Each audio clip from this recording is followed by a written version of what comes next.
Friends, अगर सब कुछ होते हुए भी दिल खाली लगता है तो समझ लो रिश्ता है लेकिन सुकून नहीं है। आज के इस वीडियो में हम उन शब्दों की बात करेंगे जो टूटे रिश्तों की आवाज़ नहीं एहसास होते हैं। फ्रेंड्स, अभी तक हम 1 से लेकर 120 तक marriage and relationship related vocabulary words complete कर चुके हैं।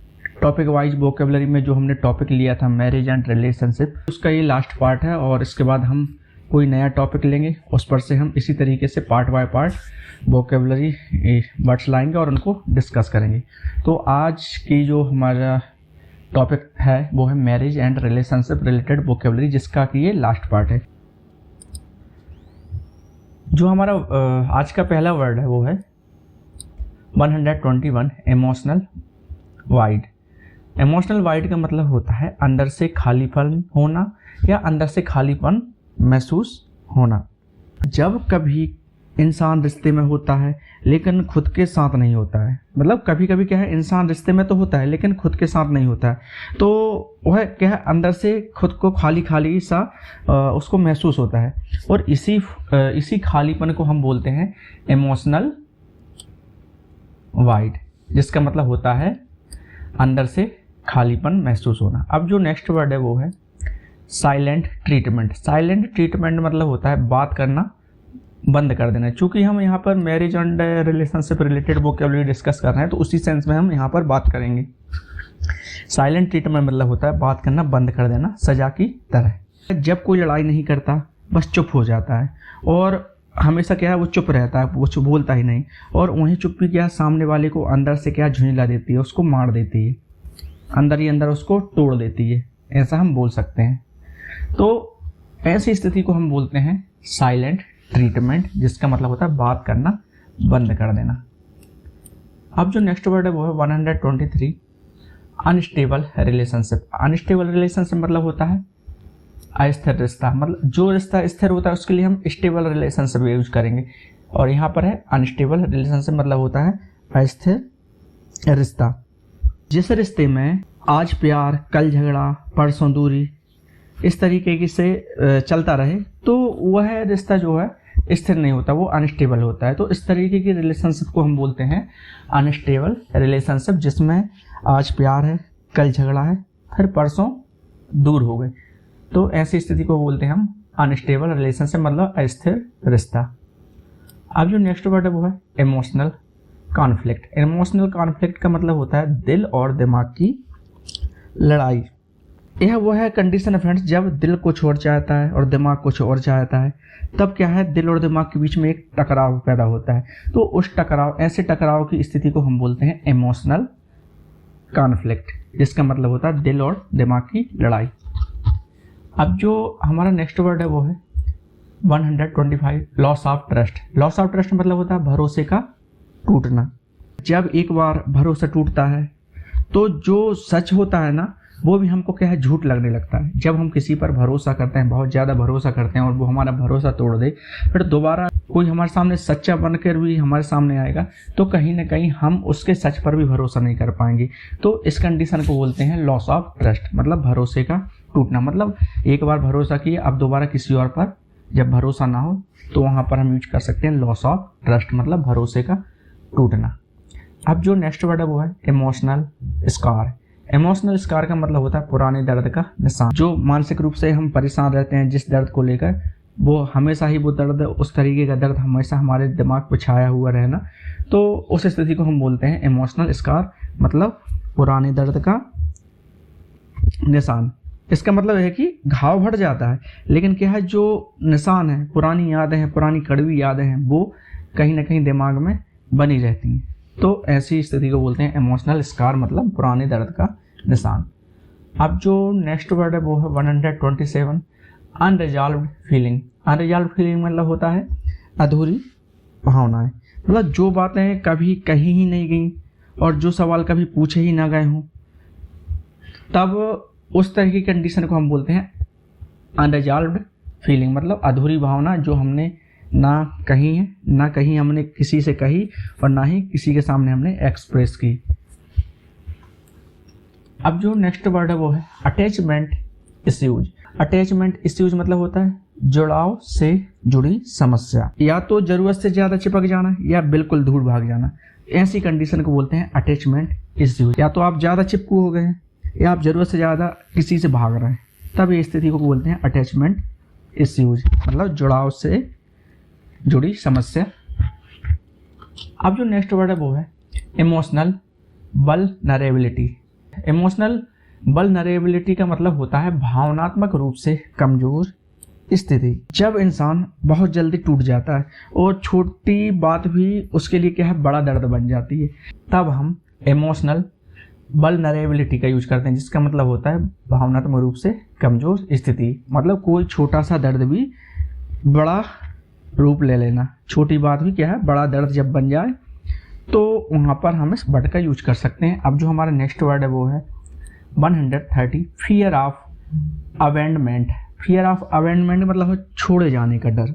जब हमारे मन में, जब हमारे दिमाग में थॉट्स आने लगे, बार बार एक ही प्रकार के थॉट्स आने लगे, अगर मैं ऐसा हुआ तो वो मुझे छोड़ देंगे, अगर मैं ऐसी हुई तो वो मुझे छोड़ देगा, इस तरीके की मन में एक फियर पैदा हो जाता है। और यह डर इंसान को क्या खुद से समझौता करना सिखा देता है। लेकिन जब एक डर बार बार आता है तो कहीं ना कहीं इंसान क्या है कॉम्प्रोमाइज कर लेता है और इस डर के साथ वो है जीना सीख लेता है।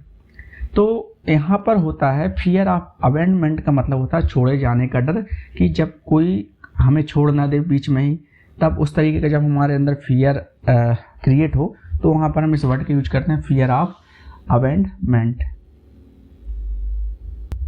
अब जो हमारा नेक्स्ट वर्ड है वो है 131 इमोशनल मैनिपुलेशन। इमोशनल मैनिपुलेशन मतलब होता है भावनाओं से खेलना। फ्रेंड्स, जब कोई प्यार, गुस्सा या रोना अपने फायदे के लिए इस्तेमाल करे, जब वो अपना मतलब निकालना चाहे और अपना मतलब निकालने के लिए आपको प्यार दिखाए, आपको गुस्सा दिखाए या आपके सामने रोए गिड़गिड़ाए, तो ऐसी स्थिति को हम बोलते हैं इमोशनल मैनिपुलेशन। इमोशनल मैनिपुलेशन का मतलब होता है भावनाओं से खेलना। अब नेक्स्ट वर्ड है वो है सेल्फ डाउट। सेल्फ डाउट मतलब होता है खुद पर शक। मतलब जब हम बार बार खुद से पूछते हैं क्या मुझ में ही कुछ कमी है, सामने वाला अच्छा शायद मुझ में ही कुछ कमी है, और यही चीज़ हम बार बार खुद से पूछते रहें, तो कहीं ना कहीं हम क्या कर रहे हैं खुद पर हम सेल्फ डाउट कर रहे हैं। और इससे क्या होता है हमारा रिश्ता तो टूटता ही है, साथ में क्या है आत्मविश्वास भी, हमारे अंदर जो आत्मविश्वास है वो धीरे धीरे क्या है डिस्ट्रॉय होने लगता है। तो सेल्फ डाउट नहीं करना चाहिए, खुद पर बिलीव रखना चाहिए। अब जो हमारा नेक्स्ट वर्ड है वो है इमोशनल ट्रॉमा। इमोशनल ट्रॉमा का मतलब होता है गहरा मानसिक आघात। ऐसा दर्द जो क्या है सालों तक पीछा नहीं छोड़ता है, बहुत सालों से हमारे दिमाग में बना हुआ है और बहुत ही ज़्यादा हमको पीड़ा दे रहा है, लंबे समय से हमको मेंटल रूप से डिस्ट्रैक्ट करके रखे हुए, परेशान करके रखे हुए। तो इस प्रकार का जो दर्द होता है उसके लिए हम यूज करते हैं इमोशनल ट्रॉमा। अब जो हमारा नेक्स्ट वर्ड है वो है इमोशनल नमनेस। यहाँ पर फ्रेंड्स यहाँ पे भी साइलेंट रहता है ना। इमोशनल नमनेस का मतलब होता है भावनाएं शून्य पड़ जाना। ऐसी स्थिति जब हमको किसी चीज़ से ना खुशी मिले और किसी चीज़ से ना दुख महसूस हो, मतलब कुछ भी महसूस ना होता हो, तब हम ऐसी स्थिति को बोलते हैं भावनाओं का शून्य हो जाना, मतलब इमोशनल नमनेस। अब जो हमारा नेक्स्ट वर्ड है वो है इनर हीलिंग। इनर हीलिंग मतलब होता है अंदर से ठीक होना। इसको हम ये रिपीट हो गया ये वर्ड, पिछले पार्ट में हमने इसको डिस्कस किया था। इनर हीलिंग अंदर से ठीक होना, मतलब जब इंसान क्या खुद को समझने और स्वीकार करने लगता है और पिछली चीज़ों को छोड़कर आगे बढ़ जाता है, मूव ऑन कर जाता है और अंदर से खुद को प्रिपेयर करता है, मेंटल और फिजिकल रूप से खुद को तैयार करता है, तो ऐसी स्थिति को हम बोलते हैं मेंटली, फिजिकल तो नहीं, मेंटली रूप से खुद को प्रिपेयर करता है, तो कहीं ना कहीं वो अंदर से अपने खुद को ठीक करने की कोशिश कर रहा है। तो इस प्रोसीजर को हम बोलते हैं इनर हीलिंग। अब जो हमारा नेक्स्ट वर्ड है वो है इमोशनल ग्रोथ। इमोशनल ग्रोथ मतलब होता है भावनात्मक विकास। जब हम दर्द से सीखकर गलतियों से क्या है मजबूत बनना शुरू कर देते हैं, तो कहीं ना कहीं ये हमारे इनर ग्रोथ होने लगती है और कहीं ना कहीं बाहरी ग्रोथ भी इसमें रहती है। तो जब दोनों तरीके से हम ग्रोथ करने लगें, भावनात्मक रूप से भी हम अपने आप को हील करने लगें, तो इस तरीके की स्थिति को बोलते हैं भावनात्मक विकास, मतलब इमोशनल ग्रोथ। इमोशनल ग्रोथ मतलब होता है भावनात्मक विकास। जब हम दर्द से सीखकर गलतियों से सीख लेते हुए मेंटली मजबूत बनाने लगे, मेंटली रूप से प्रिपेयर करने लगे, तब उस स्थिति को बोलते हैं इमोशनल ग्रोथ। अब नेक्स्ट वर्ड है वो है डिटैचमेंट फेज, भावनात्मक दूरी का दौर। जब हमको ऐसा फील होने लगे कि अब दर्द तो है लेकिन पकड़ उस पर से क्या है ढीली हो चुकी है, यहीं से हमारे अंदर क्या है ठीक होने की जो प्रोसीजर है वो शुरू हो जाती है, तो इस फेज को हम बोलते हैं डिटैचमेंट फेज, मतलब भावनात्मक दूरी का दौर।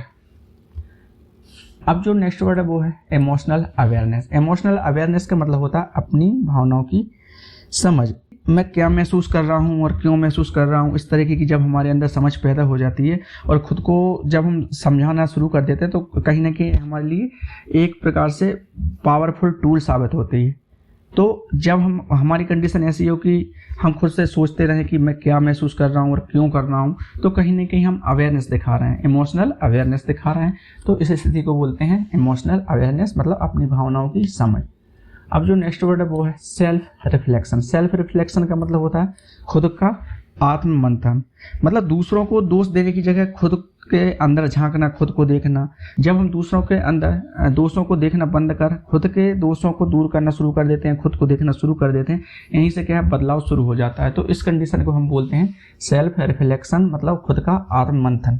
अब जो नेक्स्ट वर्ड है वो है इमोशनल इंटेलिजेंस। इमोशनल इंटेलिजेंस मतलब होता है भावनाओं को समझने की क्षमता, मतलब अपनी और दूसरों की भावनाओं को समझना, उनको संभालना और एक दूसरे की भावनाओं को सम्मान देना। जब इस तरीके की समझदारी हमारे अंदर पैदा हो जाती है तो उस कंडीशन को हम बोलते हैं इमोशनल इंटेलिजेंस, मतलब भावनाओं को समझने की क्षमता। अब जो नेक्स्ट वर्ड है वो है ब्रोकन अटैचमेंट। ब्रोकन अटैचमेंट मतलब टूटा हुआ जुड़ाव। दिल अभी तो जुड़ा हुआ है लेकिन जो रिश्ता है वो टूट चुका है। तो यह क्या है फ्रेंड्स, यह सबसे ज़्यादा दर्द देता है, क्योंकि जब हमारा दिल किसी से जुड़ा हुआ होता है लेकिन क्या है उससे रिश्ता टूट चुका होता है, तो इस कंडीशन को हम बोलते हैं ब्रोकन अटैचमेंट। अब जो हमारा नेक्स्ट वर्ड है वो है अनस्पोकन पेन। अनस्पोकन पेन मतलब होता है बिना कहे दर्द, मतलब ऐसा दर्द जैसे हम कह नहीं सकते, मतलब जो शब्दों में कभी आया ही नहीं लेकिन हर दिन वो दर्द चुभता रहता है, तो उसके लिए हम यूज करते हैं अनस्पोकन पेन, मतलब बिना कहे दर्द। अब नेक्स्ट वर्ड है वो है इमोशनल रिजिलियंस। इमोशनल रिजिलियंस का मतलब होता है भावनात्मक मजबूती। जब हम किसी रिश्ते में टूटकर फिर से खड़े हो जाएं तो इस स्थिति को हम बोलते हैं इमोशनल रिजिलियंस, मतलब भावनात्मक मजबूती। हमारा जो नेक्स्ट वर्ड है वो है हीलिंग जर्नी। हीलिंग जर्नी मतलब होता है ठीक होने की यात्रा। जो हीलिंग जर्नी है वो है जो प्रोसीजर है, यह जो जर्नी है एक दिन की नहीं है। इसमें क्या होता है गिरना, उठना, फिर चलना, इस तरीके की चीज़ें शामिल होती हैं, लेकिन क्या है इंसान आखिरकार क्या है हील कर जाता है और वो ठीक हो जाता है, उसके मेंटली रूप से वो ठीक हो जाता है और मूव ऑन कर आगे बढ़ जाता है। तो जो हीलिंग जर्नी है उसमें क्या है गिरना, उठना, फिर चलना, फिर गिरना, इस तरीके की चीज़ें शामिल होती हैं और यह सब ठीक होने की जर्नी होती है। तो यहाँ पर हम इस कंडीशन के लिए यूज करते हैं हीलिंग जर्नी। अब नेक्स्ट वर्ड है वो है सेल्फ रीडिस्कवरी। सेल्फ रीडिस्कवरी का मतलब होता है खुद को फिर से पहचानना। जब आप किसी रिलेशन से टूट कर बिखर कर आप एक मूव ऑन करके और आगे शुरुआत कर रहे हैं, वहाँ पर आप खुद को फिर से पहचानने की कोशिश कर रहे हैं, तो वो कंडीशन कहलाती है सेल्फ रीडिस्कवरी। अब जो हमारा नेक्स्ट वर्ड है वो है emotional stability phase. Emotional stability phase मतलब होता है भावनात्मक स्थिरता का दौर। यह वो दौर होता है फ्रेंड जब हमको क्या है छोटी छोटी बातें क्या है हमें तोड़ती नहीं है, हमारा मन बिल्कुल क्या रहता है इस फेज में शांत रहता है, क्योंकि हम इस कंडीशन तक पहुंचते पहुंचते पूरी तरीके से मेंटली रूप से प्रिपेयर हो चुके होते हैं। तो एक कंडीशन जो कहलाती है भावनात्मक स्थिरता का दौर, मतलब इमोशनल स्टेबिलिटी फेज। हमारा नेक्स्ट वर्ड है वो है हेल्दी डिटैचमेंट। हेल्दी डिटैचमेंट मतलब होता है सही दूरी बनाना। प्यार भी है लेकिन हम खुद की कीमत भी दिखाना चाहते हैं, और यही एक क्या है फ्रेंड्स, यही जो मैच्योरिटी वाला रिलेशनशिप होती है, जब हम प्यार भी दें सामने वाले के लेकिन हम उसको अपनी कीमत का भी एहसास कराएं। इस तरीके की जो रिलेशनशिप होती है वो हेल्दी रिलेशनशिप होती है। इस कंडीशन को हम बोलते हैं हेल्दी डिटैचमेंट, मतलब सही दूरी बनाना। अब जो हमारा नेक्स्ट वर्ड है वो है इमोशनल क्लोजर। इमोशनल क्लोजर मतलब होता है भावनात्मक अंत की शांति। जब हमारे मन में क्या है, किसी को लेकर सवाल ना हो, शिकायतें ना हो, बस हमने स्वीकार लिया है कि अब तो हमें आगे बढ़ना है, अब हमें किसी और सामने वाले से कोई किसी तरीके का रिलेशन नहीं रखना है और हम अंदर से पूरी तरीके से अब शांत हैं और हमने स्वीकार लिया है, तो इस कंडीशन को हम बोलते हैं इमोशनल क्लोजर, मतलब भावनात्मक अंत की शांति। अब जो नेक्स्ट वर्ड है वो है new emotional beginning. New emotional beginning मतलब होता है नई भावनात्मक शुरुआत। पुराने दर्द के साथ नहीं, नई समझ के साथ हम जब आगे बढ़ना शुरू कर देते हैं तो वहाँ पर हम बोलते हैं न्यू इमोशनल बिगिनिंग। और फ्रेंड्स, आज की जो हमारे जो टॉपिक था मैरिज एंड रिलेशनशिप वोकेबुलरी, जिसका हम पार्ट 5 यहाँ डिस्कस करा, उसका आज लास्ट वर्ड है जो है इमोशनल फ्रीडम। इसका मतलब होता है भावनात्मक आज़ादी। भावनात्मक आज़ादी मतलब होता है अब हमारे अंदर कोई डर नहीं, कोई बोझ नहीं है, अब दिल हल्का है हमारा और अब हम पूरी तरीके से आज़ाद हैं। तो इस तरीके की जब कंडीशन हमारे साथ हो तो उस स्थिति को हम बोलते हैं इमोशनल फ्रीडम, मतलब भावनात्मक आज़ादी। आज हमने 150 वर्ड्स इस टॉपिक का कवर कर लिए। अब इसके बाद हम एक नया टॉपिक लाएंगे जिसके हम बहुत सारे वर्ड्स फिर डिस्कस करेंगे। उम्मीद है कि आपने ये 1 से लेकर 150 वर्ड्स काफ़ी अच्छे से समझे होंगे और आप इनका ज़रूर यूज करें। जैसी भी रिलेशनशिप हो, जैसा भी रिश्ता हो, उसमें आप यदि ये वर्ड्स यूज हो सकते हैं तो आप इनका यूज करें। और इसी तरीके से मैं आपके सामने और भी न्यू वर्ड्स आगे भी लाता रहूँगा। और फ्रेंड्स, अभी तक हमने 1 से लेकर 5 तक जो पार्ट कवर किए जिसमें हमने 150 वर्ड सीखे, तो इनसे आपको रिश्तों को समझने में भी मदद मिली होगी और आपने बहुत सारी वोकेबुलरी भी यहाँ से सीखी हैं। और फ्रेंड्स, आप हमेशा याद रखना, हर रिश्ता हमें कुछ सिखाने आता है, कोई साथ देकर तो कोई तोड़कर, लेकिन जो इंसान खुद को समझ ले वो कभी हारता नहीं है। मतलब कहीं ना कहीं हमारी लाइफ जर्नी में ऐसे रिश्ते होते हैं जो हमारा साथ देते हैं और साथ देने के बाद वो उस रिश्ते को तोड़कर चले जाते हैं। लेकिन इस कंडीशन से हम यदि उबर जाते हैं और खुद को समझा लेते हैं और मूव ऑन कर जाते हैं और एक नई शुरुआत करते हैं, वहीं हमारी सबसे बड़ी जीत होती है। फ्रेंड्स, अगर ये शब्द आपके दिल से जुड़े तो वीडियो को सेव कीजिए, क्योंकि हीलिंग में टाइम लगता है। और आपको यदि ये टॉपिक अच्छा लगा हो, उसके सारे वर्ड्स अच्छे लगे हों, तो इसी तरीके से चैनल से जुड़े रहिएगा। स्मार्ट टॉक इंग्लिश 2.0 को सब्सक्राइब करिए। मिलते हैं अगले पावरफुल वीडियो के साथ। तब तक आप इसी तरीके से प्रैक्टिस करते रहिए।